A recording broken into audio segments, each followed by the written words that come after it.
Namaskar and a warm welcome to this series of lecture. Myself, Dr. Prem Kumar Sahu, belonging to Government Sama Prasad Mukherjee College, Sitapur, Chhattisgarh, India. And this is a lecture pertaining to MSc Mathematics second semester of Sant Gehira Guru University, Sarguja, Ambikapur, Chhattisgarh. And the paper is first paper, Advanced Abstract Algebra Part 2. And the unit is third unit. And this is my second lecture on this third unit. And the topic of this lecture is a very important topic in third unit, uniqueness of splitting field. So let's start the lecture. First of all, we will see the points that we will discuss in this lecture, means outline of the lecture. In the last lecture, we have defined the splitting field and see the existence of the splitting field. In this lecture, we will discuss what is uniqueness of splitting field. But before discussing that, we have to see what is a field monomorphism. So let us start. Suppose we have an isomorphism between two fields k to k bar. C is here getting mapped to C bar. So this isomorphism naturally extends to a polynomial k of x to k bar of x. Means if you have k of x, it will be get mapped to k bar of x. Now c0 plus c1x plus all the way up to cn x to the power n is a polynomial in k of x. Then it will naturally map to polynomial in k bar of x. So c0 will map to c0 bar, c1 will map to c1 bar, all the way in and the way cn will be mapped to cn bar, and nothing happened to x, they remain as such. So this map here from k to k bar is faithfully taken out to map from kx to k bar of x, and nothing much is done. Only coefficient in the field are changed by extending this map from this to this here. And therefore we can define addition. F1 plus F2 bar will map to F1 bar plus F2 bar. And we can also define multiplication. G1 times G2 is mapped to G1 bar times G2 bar. Now, in particular, if Px is a irreducible polynomial in K of x, then corresponding polynomial P bar of x is irreducible in K bar of x. And this is easy to see.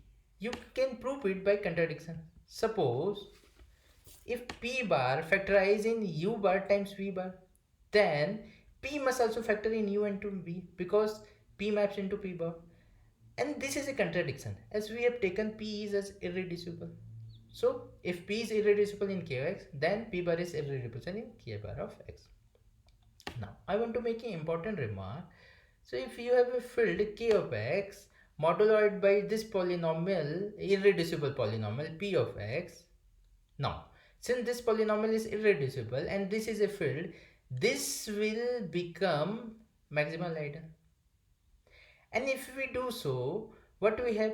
We will get a field k of a, means a adjoint to field k. Here a is the root of the polynomial px, means we have p of a is equal to 0. Notice that what the element of a adjoint to k will look like. They are just factor. F of a divided by h of a. So here the numerator is a polynomial and denominator is also a polynomial. So the interesting thing here is that the inverse of h will also be a polynomial. So we can write it as f times h inverse. So this will become isomorphic to Ka. So this is just a field. And so we can take inverses of polynomial in such field Ka. So from this small bracket we are getting a square bracket, means from A adjoint to K we are getting the field of K.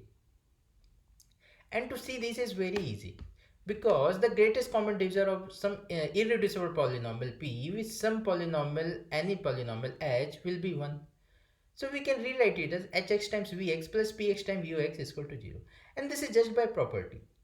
So there are polynomial u and b which exist and multiplied in such a way that it become 1. Now we can evaluate this at a. So by putting x is equal to what we have, ha times va plus pa times ua is equal to 1. But pa is the root of the polynomial, so pa will be 0. So this term will be 0. To what we will have, ha times va is equal to 1. So va is inverse of h of a. So we can write it as f times v.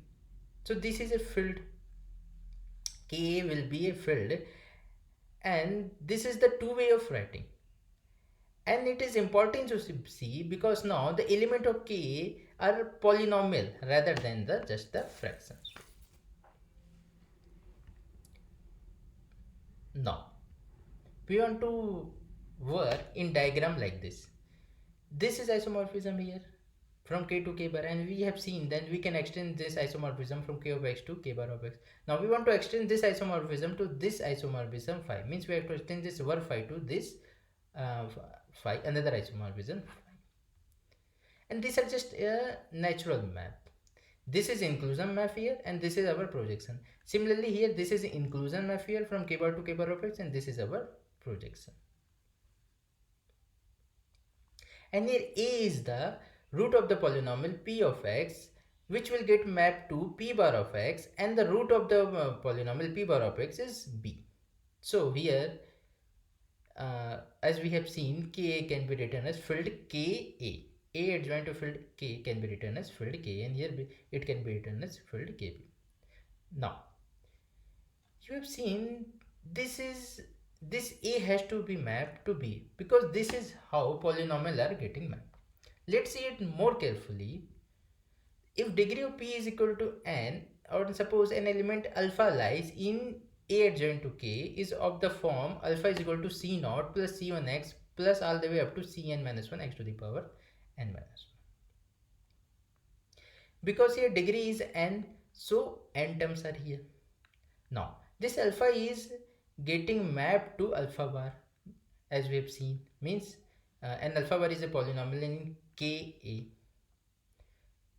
So c0 is getting mapped to c0 bar, and c1 is getting mapped to c1 bar, and all the way up to cn minus 1 is getting mapped to cn minus 1 bar. So addition we can define here as alpha 1 plus alpha 2 bar, alpha 1 plus alpha 2 will be getting mapped to alpha 1 plus alpha 2 bar, and this can be written as alpha 1 bar plus alpha 2 bar. Now for multiplication, h1x and h2x are polynomial here, and this will map to h1 bar, h1 times h2 bar.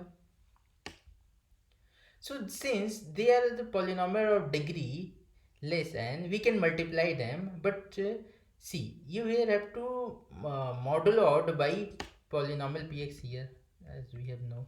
We have to modulo out by polynomial px. So you have to divide by polynomial px, and we will get some remainder r of x.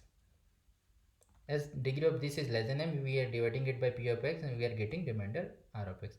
Now plug in a, then we will get p of a is equal to 0. We are evaluating this at x is equal to a. Then what we will get? This term will be 0, and what we will get? h1a times h2a is equal to r. Now plug in b. This immediately implies h1 bar b plus h2 bar b is equal to r bar b, and this is easy to see because what we this h1 h2 bar will be getting mapped to h1 h2 bar, which can be written as q1 p bar plus r bar. So this implies h1 bar times h2 bar is equal to q1 bar times p1 bar p bar plus r bar. Now evaluate this at b, means put x is equal to b. So this p bar b will be the root of the equation, so this will be 0, to what we will get h1 bar b plus h2 bar b is equal to r bar b. So this makes sense. So what we have done, we have taken the we have seen that this isomorphism can be extended to this isomorphism. Now what we have done, we have taken this isomorphism var phi to another isomorphism phi, means we have extended var phi to phi. Now let's see the uniqueness of the splitting thing. Now we talk about uniqueness of splitting field. Suppose we are given a field isomorphism var phi from k to k bar, and we can extend this isomorphism to kx to k bar x.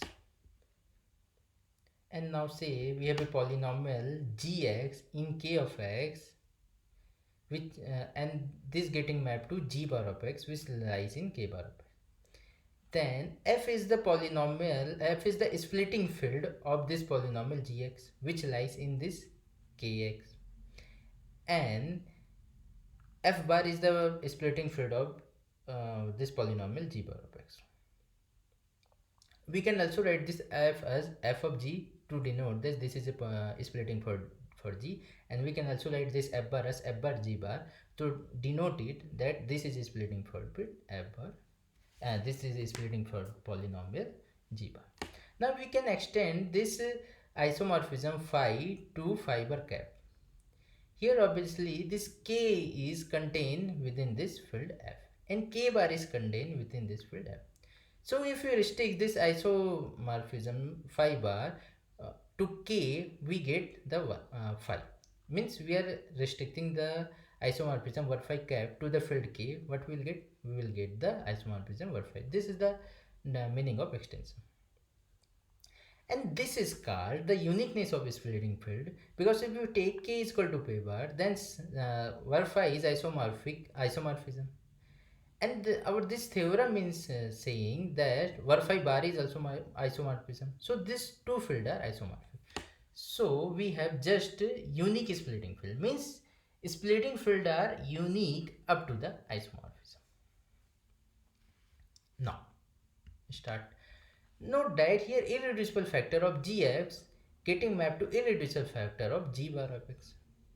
So gx looks like something like a bunch of linear factors, means x minus r1 times x minus r2 all the way up to x minus r1, then multiplied by some irreducible factor p1 times p2 times all the way up to ps. So the idea is to we will proceed by induction on degree of c. Let degree of g is equal to 1, and for n is equal to 1, everything is linear. So we have linear factor like this, and you doesn't have this irreducible factor. So gx is already split over k is equal to f. So we have equality here. Thus g bar x also is split over k bar x. So hence we can set var phi is equal to var phi cap. Now we use inductive hypothesis, means we are saying that the theorem is true for all the polynomial of degree g less than or equal to a. Then we want to extend the var phi to the var phi cap for degree g less than or equal.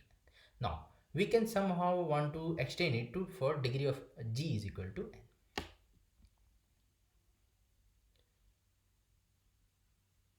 Now we let take px be irreducible factor of gx with rays belonging to a. Means what we have, gx is looking in this form.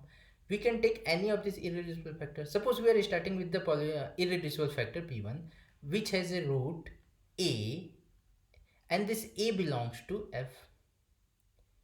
Why?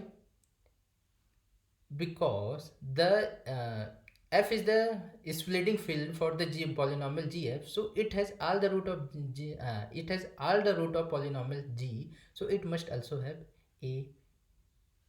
Now corresponding polynomial p bar x be irreducible factor of g bar x with root b is belonging to f, because f bar is the splitting field for p bar. Nothing new we have said here, we are just using the definition of the splitting field. Now we have already shown above that if we have irreducible factor p lies in kx and p bar lies in k bar x, then we can extend this isomorphism var phi to isomorphism phi. So this is an isomorphism level, this is extended to another isomorphism here. And here a is the root of the polynomial px and b is the root of the polynomial p bar of x. Now we can write gx is equal to x minus a times g1x, and g bar x is equal to x minus b times g1 bar x. How? Because what we have gx like this. Suppose we are starting with the irreducible factor p1, and a is the root of is, so a is the root of this p1, then we can write it as x minus a times something. Then we will take all this term and all this term multiplied and write it as g1. So what we will have, gx is equal to x minus a times g1x. Correspondingly, what we will have, g bar x is equal to x minus b bar g1 bar x. And this polynomials lies in the field a adjoint to k, and g bar x will lies in the polynomial in the field b adjoint to k bar. In the starting, we have taken Px as irreducible.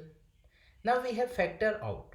And the reason for factor out that we want to decrease degree of G and G bar so that we can use induction hypothesis. Now, what is the splitting for this G1 bar, for this polynomial this G1 bar? The splitting for G1 bar well is still F, because splitting field for G is F. Then splitting field for G1 it will be also F, because G can be written as x minus a times Ga.